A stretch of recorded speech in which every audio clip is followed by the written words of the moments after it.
Do you think losing weight is about exercise or diet or both, or maybe none of the above?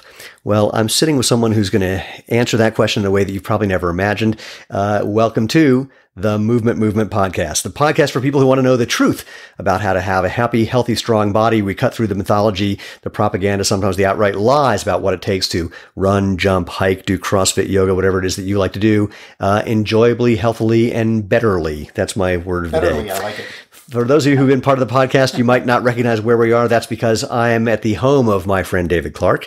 We have a poster of what you can see of his legs. And what's going on? Oh, no, that's just like a tag that you're on. It looked like you had some sort of weird... That's the middle of the Leadville 100, man. That's the top sweet. of the iconic Hope Pass. Oh, sweet. Here, wait. I'll lift this up so you can see. There he is. Okay. Beautiful right, book plug. I love it. Cool. On Amazon. Don't start pitching already. My God. We'll get to the pitching part in a second. Well, I'm relieved, I got to tell you, because I thought you said this was going to be about the bowel movement. So No. That's a whole different movement.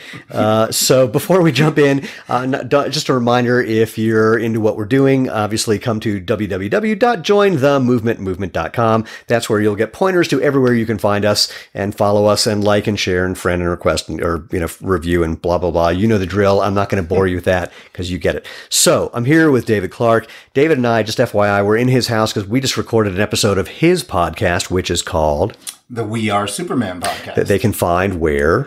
Stitcher, or SoundCloud, iTunes, anywhere you listen to podcasts, or my website, wearesuperman.com. Perfect. And David has an incredible story, which is what we're going to tell in just a sec. But first, we're going to do a movement. Now, one of the things that David is known for is fighting.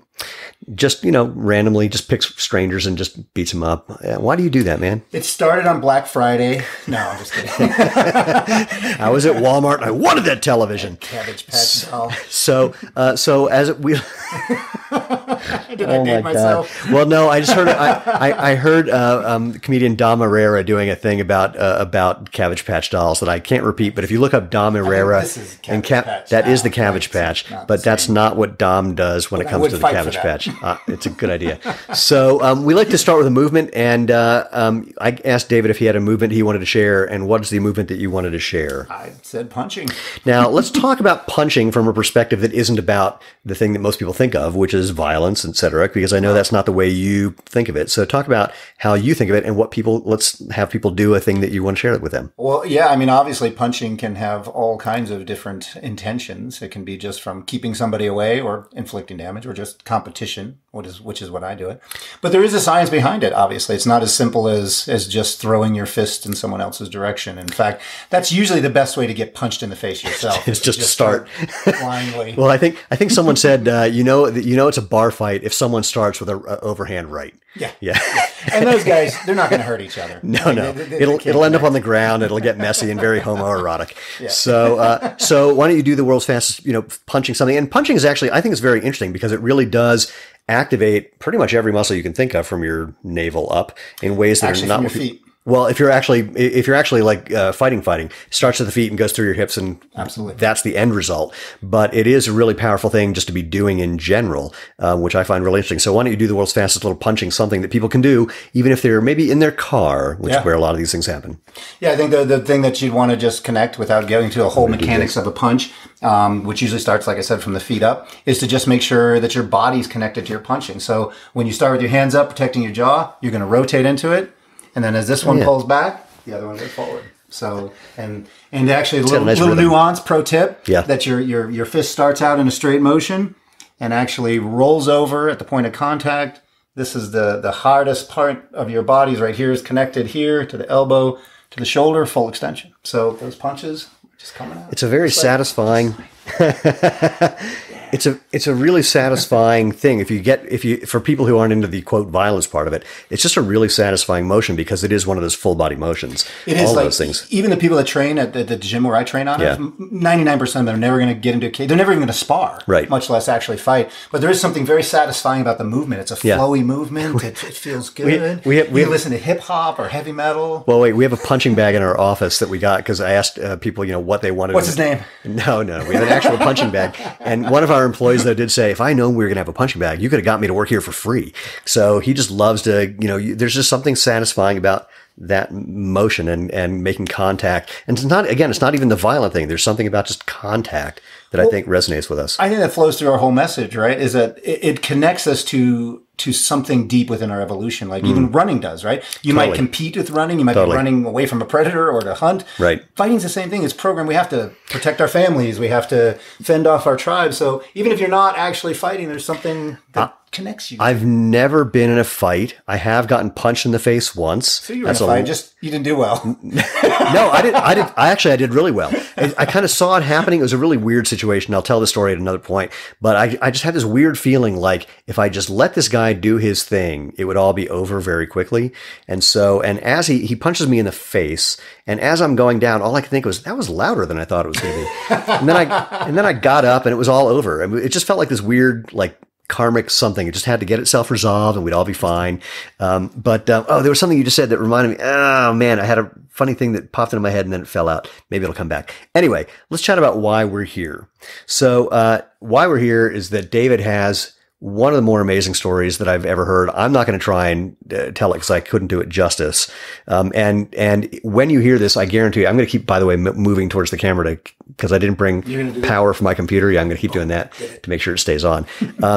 It's one of these stories that if you see David now, you frankly probably won't believe it. So let's start with, how would they see the before picture and then tell them what the going through and after story is? Yeah, it's a long journey.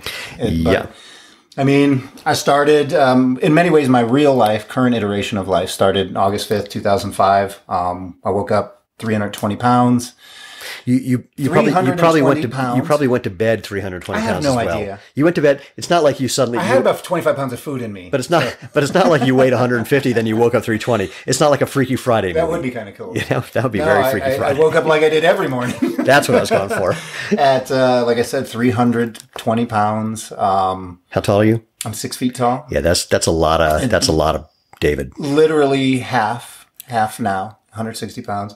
And there's a host of other problems too that were contributing to that. I was addicted to fast food and drugs and alcohol, and I just bottomed out in every possible way, man. I lost everything I had. I had a very successful company at one time. I thought that was going to make me happy. It didn't.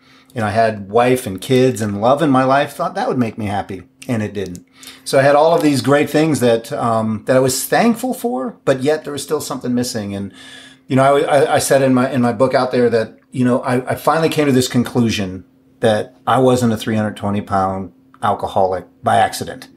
And all of these times I was trying to find the right diet plan, the right motivational book or workout plan or something to get leverage on myself. But that moment was when I realized it was my thinking that needed to change. That I always joke that you only have to change one thing. Everything. Yeah. Everything. So when you say it was your thinking, what specifically, or can you identify some, if you had to kind of boil that down, what was it that was the thing that was leading to all of that? Yeah, I had to stop searching for happiness with my eyes open. Huh. Because I kept thinking it was out here. It was on the lot. I could drive it off. I could buy the house. I could open up another retail store. Something was going to make me happy. My bank account was growing and my happiness was shrinking. And I realized that wasn't by mistake. This is, it's funny. It's not an uncommon story that people have what seems like great outward success, and then suddenly it hits them. It's like, oh, this is not what I thought it was going to be. Why do you think you were struck with that realization, or why didn't you recognize it along the way? Because that really is the problem. Like it's success. There's nothing wrong with success. There's nothing wrong with having nice houses and cars and all these things. But the problem was that I placed my value on that. I grew up in some tough circumstances, hard times filling my family. I spent a lot of years homeless, living in the back of my father's truck, kind of disenfranchised, disconnected from reality. And I always thought, someday, I was gonna do this thing. And I started. I went to college. I had to get a GED, go to college. Did well in college, was selling mattresses part-time. I got it. I know what I'm going to do. I'm going to buy this company that's failing and I'm going to turn it around. But all of these things were like, if I had a house, if I had a car, like those were going to make me feel complete.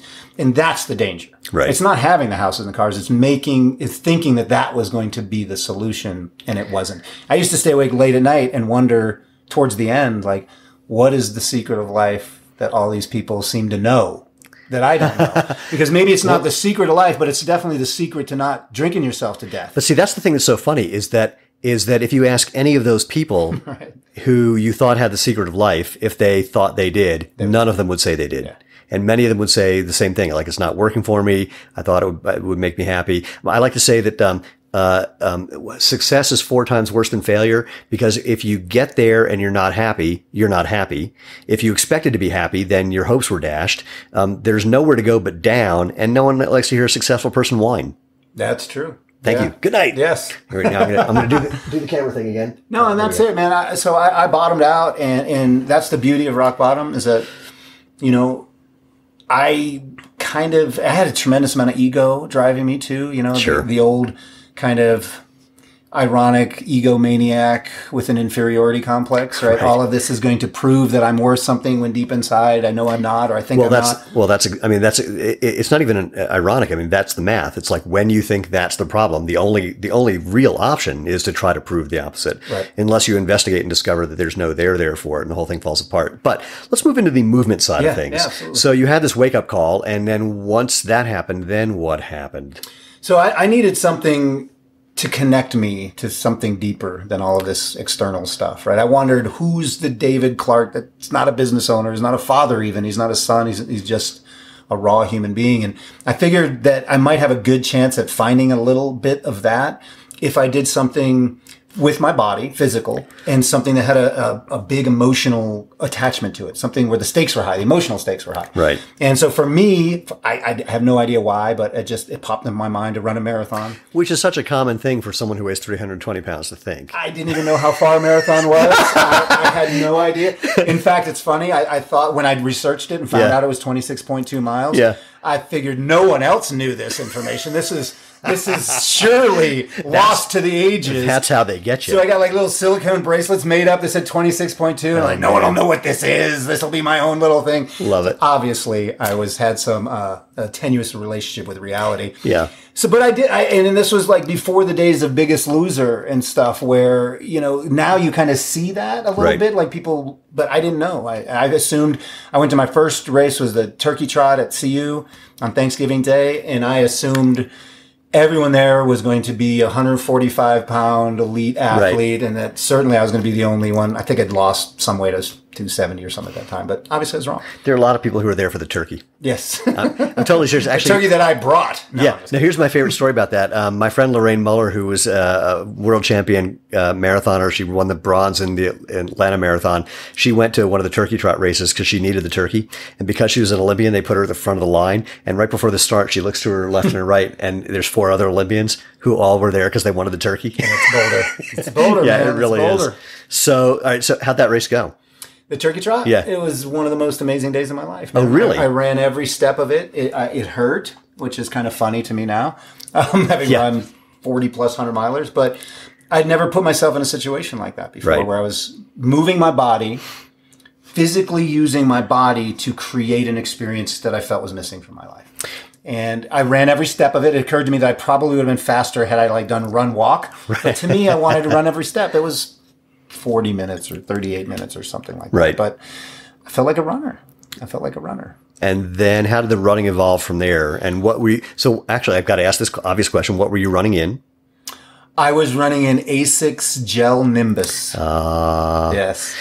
Big, thick, padded motion control thing. Yep. So I'm going to cut to the end of the story-ish and say that this is not where David ended. So what was the evolution, and how did your running evolve, and what happened to your body as you were doing this? And jump into that part if you would. So I had to obviously address the way I was eating too. So in that process, I started eating whole foods, and eventually that led me to being a plant-based guy. But so I was feeding myself well. I eventually got to the marathon and did that. It was the inaugural year of the Denver Marathon.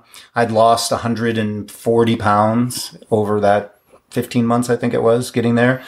And I did that, and it was that finish line was kind of a starting line of a whole new way of living. I eventually did an Ironman, and then I got hurt.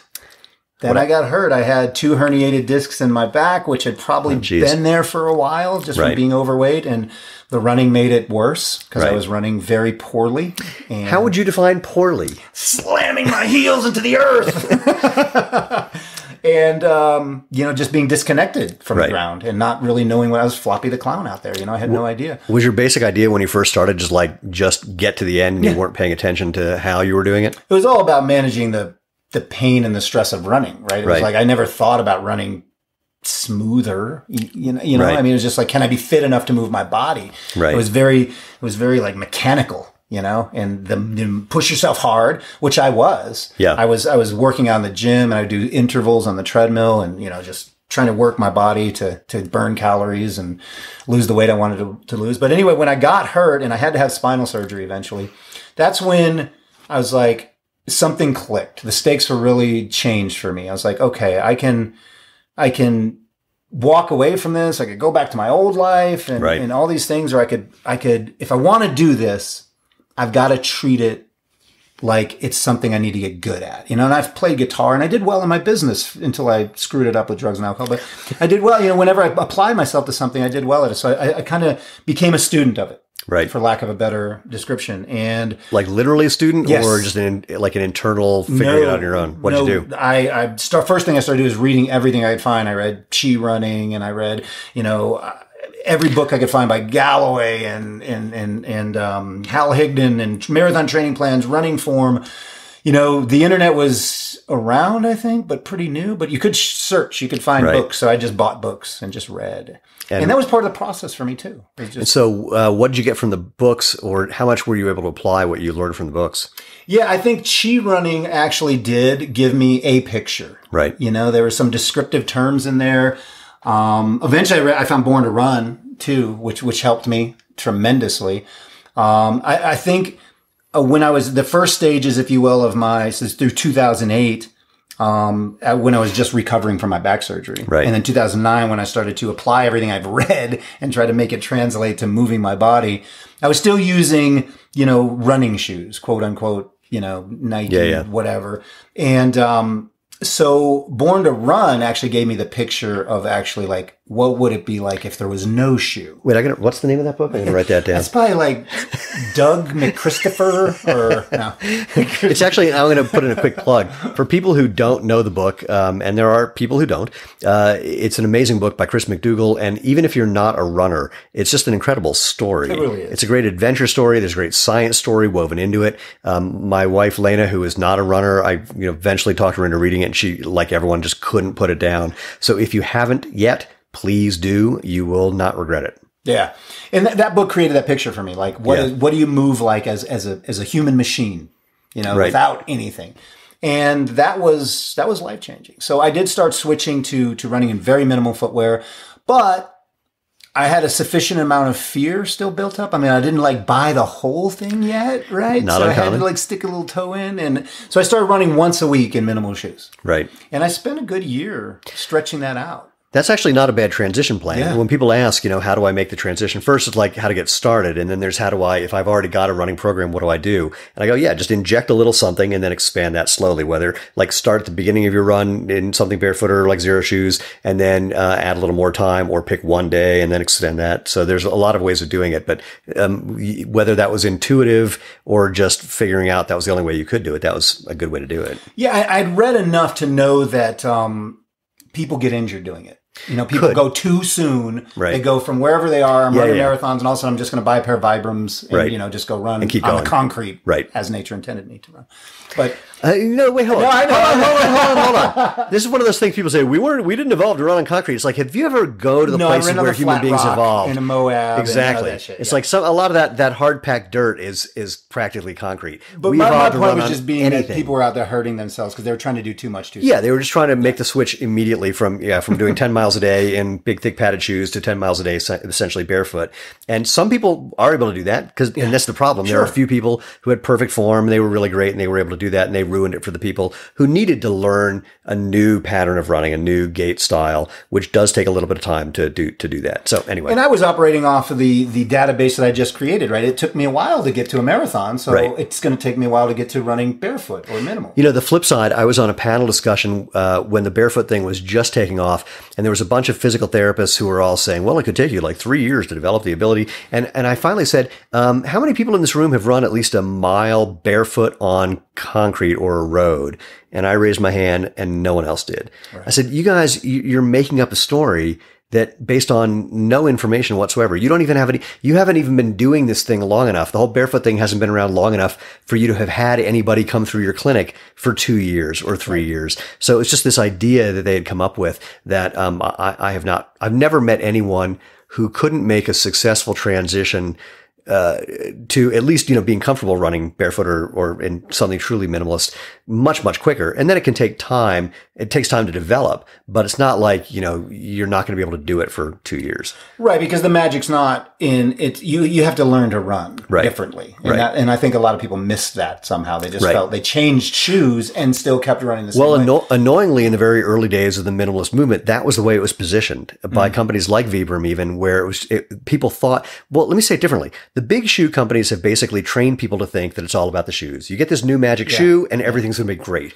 Even though that's what we said 3 years ago and it wasn't true then. No shoe company has ever said, remember when we told you that shoe that we did 3 years ago was going to change your life? Sorry, we pulled that totally out of our butts.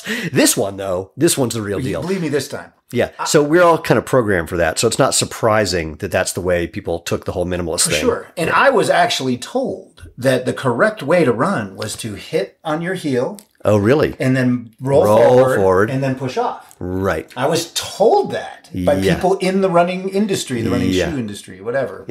But yeah, so I still had that in my brain. The running industrial complex. I love it. But I've actually always been one of these people that's very willing to dispense with the common ideas of things, the general notion. But I don't want to do it from a place of ignorance. Right. I'm willing to let go, but I want to know what I'm letting go of. Yeah. And so I felt it was somewhere in between. I didn't know what it was, but it was like, it's somewhere in between. So I'm just going to take it easy, be smart. And it was amazing. Like, I mean, the way I felt, it didn't take me very long. I did spend that 1 year, but before I started transitioning onto the trails too. And the first time I put on a pair of minimal shoes and ran Sanitas, which is a trail up a mountain right up in Boulder. Technical, sharp rocks. Like I was kind of like, I don't know if I should do this, but I felt like an animal. Yeah. Like in a good way, like a primal. I mean, I was like, I never want to run anything else again. So I felt like I thought I was running before, but now I really started doing it. This is the thing. It's funny. I always joke that you can always spot a barefoot runner from a mile away because they're smiling. And because there's something just so satisfying about feeling things. And I went up Sanitas with a friend of mine, a woman named Jessie, who does everything barefoot. And we're running up Sanitas barefoot, and people are looking at us like we're crazy. Yeah. But we're the ones having fun. Right. Yeah. And it's actually funny because as my running evolved and eventually I went on to do Leadville and 40 different 100-milers. And okay, so here's the point to brag. So say more about that and things you've done. Yeah, so I mean, I've done Leadville, I think 8 times, Hard Rock, Badwater. Some of the toughest races on the planet, I wanted to challenge myself. Right. And, I started moving from the back up to the front of the pack and managed to pull down some wins, not against Scott Jurek or Rob Carr, but some regional wins and set a couple American records on treadmills of all things. Oh, sweet. Like 12-hour treadmill runs. And I even ran 48 hours on a treadmill. But anyway. Wait, I'm just going to pause there. Yeah. Oh, my God. I'm trying to think of something that I would enjoy less than doing 48 miles on a treadmill. There's nothing. Yeah. There's nothing. But nevertheless, you would enjoy it in some way. Oh, yeah. I would enjoy stopping. I would enjoy, But this crazy thing happened, though. As I got faster. Wait, hold on. Wait, I want to back up. What made you even think to do a 48-mile or 40-hour treadmill thing? You've known me long enough to know that this thing is not connected to anything really solid. I'm like, seriously. I mean, because there had to have been a moment where you thought of this idea and thought, yeah, that could be interesting. And then you told someone and they had a response that's the way normal people would respond. Oh, yeah. And you justified it. Well, honestly, there was a part of me seeking out the things that because we live in Boulder, Colorado. You're rubbing elbows with Olympians and ultra running royalty. And I kind of sought out the things no one wanted to do. Got it. What people didn't want to do Badwater. So they would go, Badwater, it's on the roads. It's 130 degrees. Okay, I'll do that. Like people are like, I can't run on the treadmill, but I lost all the weight running on a treadmill. Right. So like the treadmill's there. I'm like, oh, you don't want to run on the treadmill? I'm going to do it for 24 hours. And then so in 2015, my 10th year of sobriety, I wanted to do 10 epic events to celebrate that year. And at the very end, I didn't have a 10th event. And I didn't know what to do. I'd run the Boston Marathon 4 times in one day. I'd done Badwater. I ran 343 laps around a high school track here. And so I had no idea what to do. And I was like sitting out there on the couch and literally I thought, I could run 40 hours on a treadmill. Oh, shit. Now I've got to run 48 miles on a treadmill. I was mad at myself for thinking that.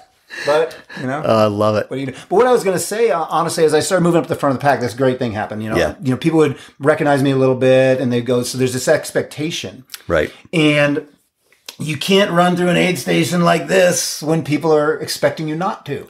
So I would notice as like I'm suffering, you know, you're 80 miles in, whatever, and you're coming up on an aid station. So I'd like straighten up and I start running because of the other people that instantly my body changed. Right. I felt better. I was running. It was taking less energy to run faster. So it's just more and more reinforcement that helped me go to the next level, is that I wasn't letting my body break down. Yeah. I mean, your body is going to break down, but it didn't mean my form had to, or at least I could mitigate that somehow. You know, it's interesting. I hadn't thought about this until you said that, but I watched a video of some guy who's like run every day for the last 60 years or something, and his form has gone to not good, let's say. And the people around him were running similarly.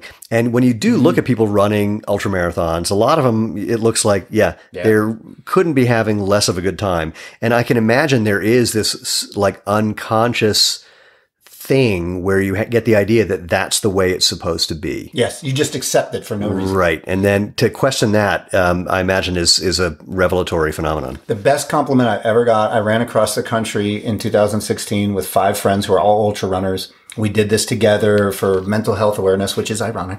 But and I was running with all these very accomplished athletes and runners, ultra runners. And I don't think there was a single person who didn't mention, you don't run like an ultra runner. Yep. And I was like, that is the best compliment I've ever got. Very interesting. Yeah. It is a fascinating thing. Another thing that I've seen people do is when they get into barefoot, I'm going to do the camera thing again.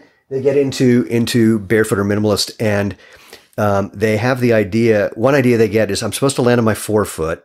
And so what they do is they still reach out as if they're in shoes, so they're going to overstride, but then point their toes. So they land on their forefoot way in front of their body. But they also have the idea that it's supposed to be less stress, so they bend their knees a little more. So then they end up running kind of like Groucho Marx walking fast. And they're able to do this. I mean, it works in that they're able to continue moving, but it's not running. And the first time I saw someone do that, I went, how did you think to do that? They go, well, you're supposed to land on your forefoot. I went, yeah, but not like that. Right. I don't know what that is. Irene Davis saw this in her lab. She set up a force plate on a treadmill and said, try and keep the force under this line. She had basically a monitor, keep the force under this line. And she found that quite a few people would do the kind of Groucho Marx thing to try and catch the ground rather than actually use your springs the way they're supposed to be used and apply less force by absorbing that with the muscles, ligaments, and tendons that are designed for that, not by doing things like this with your body. Right. Yeah. Interesting. It's like tension before a punch. Oh, yeah. Oh, that's a really interesting point. You got to roll with a punch. You don't want to get tense in advance. You don't want to, on the one hand, you have to be aware of it, but you also don't want to anticipate and take more than is actually being thrown at you. Yeah. Which you see all the time. Yes. So it's like you're ready to go when it wasn't even that hard of a punch. Yeah. Yeah, I've seen that in fights. Yeah. Interesting. And interestingly, when I made the switch, I kind of took a step back from ultra running a couple years ago, and started doing some boxing and MMA. And I would do everything in the boxing gym, in the floor, and in the ring barefoot. Well, I was just going to say, talk about that connection. Yeah. And it is about connection between running and fighting, let's say, in this case, and just the whole phenomenon of using your feet. Well, so it became, I'm really very fortunate that I've got to meet some really cool people. And my first fighting MMA lesson was with a world champion, UFC, 5-time UFC champion, Pat Miletich. I'll give him a shout out. And, they're just drilling it to me over and over again, how punching and striking starts in the feet. Mm-hmm. And it's just screwing your feet into the ground. You don't come up, you come down. And so as I'm hearing footwork, I think, I want my foot to be doing the work. Right. You know what I mean? These boxing shoes they have where you tie all the way up to the knee. Yeah. I don't want to look like a sexy schoolgirl, like I kind of do, but not in the boxing ring. That's like a bad idea. If you want to, hold on, just to be clear, if you want to do sexy schoolgirl, you got to really rethink the facial hair. Yeah, well, I don't know. I'm not saying get rid of it. I'm just saying it's a different kind of sexy schoolgirl. But yeah, that's a good point. Good advice. Sage advice. But so I just started doing that, and not sparring. I wouldn't, because people step on your feet and stuff like that. But most of my training I do barefoot, including the conditioning drills and all that kind of stuff. And it just made me feel more connected to my if my feet are doing the work. And did that affect the way you were running as well? Were you doing any running? No, I was still running what I call recreational, right? 40, 50 miles a week. Wait, you're running. I met Dean Karnassus, and I know Dean very well. Dean's famous for doing 50 marathons in 50 days, and he's famous most importantly actually for ordering a pizza while he was running and having them deliver it to him while he was running, rolling it up like a burrito and eating it. Yeah. And when I met Dean, I said, "I'm the anti-Dean Karnassus." He's, "What do you mean?" Actually, it was fun. I went to introduce myself. He goes, "Oh, I know who you are." So that was very sweet. But then I said, "I'm the anti-Dean Karnassus." He goes, "Why?" I said, "Well, when I say I'm going to go for a fun run, I'm going to go do like 50-meter repeats. Right. And when you say I'm going to go for a fun run, it's like, I wonder where I'll be in 3 days. I'm going to do 50 state repeats." Yeah, it's like a whole different world. Yeah, absolutely. No, he's a good dude. He's a very interesting cat. And he introduced the world to ultra running in a real way. Yeah. In a real way, I think. Yeah, he's a very interesting cat. Cool. So if you were going to give someone, there are a lot of people, actually, I get a lot of emails from people who say, well, can I run barefoot or minimalist, or can I run in zero shoes because I weigh fill in the blank? And usually their number is way less than where you started out. Yeah. What would you say to them? Yeah, I would say to trust your body. We have a lot of, fear isn't always correct. And in fact, most of the time it's not. It's most of the time I think we mistake fear and common sense, right? I'm not afraid to run out into traffic at rush hour, right? That's just common sense. Right. But I'm afraid to trust my body. I'm afraid to move. I'm afraid to do these things that I might get injured. But this machine is so powerful and so capable. Just trust it a little bit. So you evolved over all of this time, millions of years, hundreds of thousands of years, whatever you want to call it. So trust that. It's going to work for you. Doesn't mean you have to go crazy and try to do, whether you're running in shoes or not, you don't want to try to do too much too soon. So trust your body, keep it small. You can do it. You've been moving. Okay. So I'll back up for 1 second. People used to say to me, or people say to me now, aren't you worried about hurting your knees? All that running you're doing, aren't you going to hurt your knees? I'm like, when my knees are in the biggest jeopardy is when I was 320 pounds standing in line for my third Big Mac. That was a lot of stress on my knees. So if you're carrying around extra weight, your body's kind of grown strong to carry that weight around. It's funny you say that. I have a friend who lost a lot of weight, and one of the things she said is, "I miss being strong." Interesting. Because she had a lot of fat mass, but she also had more muscle mass. Yeah. And she just says, "I miss being strong." But you can keep that muscle that's activating and moving you around, and it's gonna you start activating using your running muscles and other things, and it'll do you well. I think running is like anything else. It's like the piano. It's like tennis, golf, whatever. The better you get at it, the more you're going to enjoy it. Right. So learn to do it right. The thing I like to say about what I love about barefoot is that for me and for many people that I've heard of, it's the whole thing about minimalist or barefoot running, or more accurately, let's say it in a different way. The whole thing about running where you can actually feel the ground and get the feedback that your body is wired to receive is that if you take the time, you learn to listen to and respond to that feedback. And so your feet become a coach. Actually, Lena says this. We're not selling anything magical. We're selling shoes that become a coach for you. Yeah. If you're hearing too much noise, if you're getting too much friction, which means, the sole's wearing down too quickly, all of these are your coach telling you what you should do next, what you should try next. Yeah. And we're so wired to listen to something external and have someone try and tell you what to do rather than feel it internally. In fact, the fastest way to change a movement pattern is to do two things. First, to get real-time feedback. So you're either watching in a mirror, so you can do this in a treadmill, watch a mirror if your knees are caving in, try and just point them out. Put a mirror in front of your treadmill, move your knees so they're out. Or if you're landing in some strange way, just, give you something so you can actually see it in real time. And then after you get used to doing that, then just get rid of some of the feedback. So like put a curtain in front of the mirror for a few minutes, and then just extend the amount of time that you have no feedback from the external situation so that you're starting to feel what was going on internally. Absolutely. So you just switch the external, the external does this while the internal does this. Yeah. And that's the simple key to doing it, because it's all about getting that information and knowing what to do with it. It's like we joked about. You can work with your coaches all the time, and they'll tell you to keep your hands up, move your head. You go sparring one time, start getting punched in the face, that problem is going to take care of itself. One way or the other. Yeah, exactly. You're going to get knocked out. Right. Or like, you're going to remember to keep your hands up. You mean, up. I thought you meant up. But up. I think it's, yeah, right. Oh, yeah. I think it's interesting the way my internal definitions of things have changed and rearranged, because like when I think of running now, it's so tied to minimal running. Like that's what running is to me. Running is spiritual for one, for me, and it involves minimal movement. Just like food, when I used to think of food, I would think of, there's bad food, there's good food, there's foods I have to, stay away from. Food has changed for me now. I have food, which is healthy, whole food, plant-based food. And then I have junk and crap that I either don't eat or it has a different category. Right. I won't eat it or I won't think of it as food. And when I talk to weight loss groups, I actually say that. I say there's no such thing as food addiction. You just have a too broad definition of food. Oh, You've allowed all these things to exist under the umbrella of food, and they're not. Do you have no one's addicted to broccoli and chicken breasts and no, not so much. I was in Costco yesterday. They had little mini pretzels covered in dark chocolate with caramel, and I bought a bag. It's a dopamine delivery mechanism. It's not food, but it's okay. I have like 2 a day. It makes me extraordinarily happy. No, two. No, I'm not that guy. I'm someone you look in my freezer, there's a thing of Ben & Jerry's ice cream that's been there for 3 years. Because it's been in there so long, it's just Ben. It was before Jerry came. It's just Ben's ice cream. It has so much freezer burn that it's all freezer burn. Nice. But I just, I just want a taste of something every now and then, because that's something very pleasant. Sure. But it's not something where I find myself mindlessly doing it, because I don't find that enjoyable. Yeah. Like I'll go through a phase where, for like 3 weeks in a row, I'll be thinking I could really use the right piece of cake.